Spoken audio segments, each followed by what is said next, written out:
Shalom friends, welcome to Daf Reactions Bava Batra 99. I am throwing it back to last week for this one because it is thematically on point for the holiday of Yom Kippur, which takes place in a few days. I will be periodically reminding you to hydrate. This is both applicable if you're a person who plans on fasting and also if you're a person who does not plan on fasting.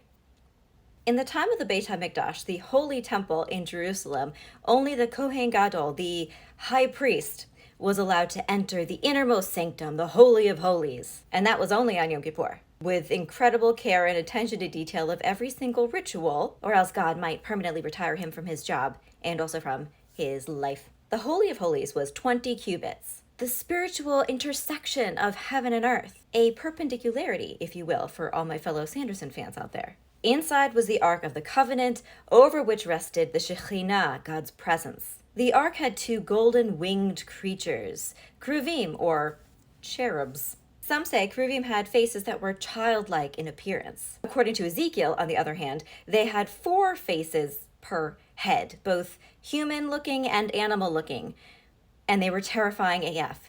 Hydrate! The sages are trying to work out the 20-cubit thing because really the wingspan of the cherubim would have taken up the whole space. We are talking giant eagle who can fly to Mordor wingspans.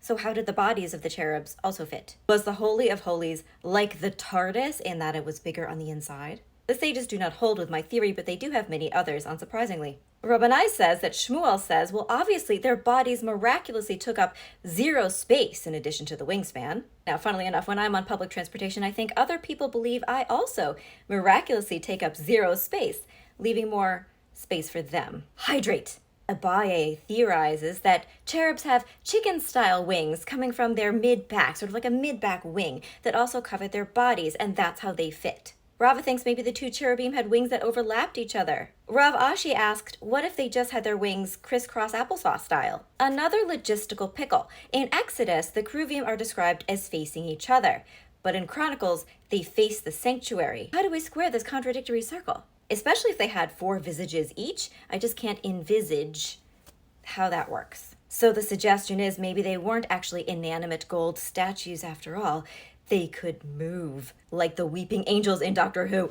When the cherubim were facing each other, that signified that there were only good vibes, everything was great, between God and the Jewish people. But when they faced away, any body language expert could have told you that there were problems in that relationship.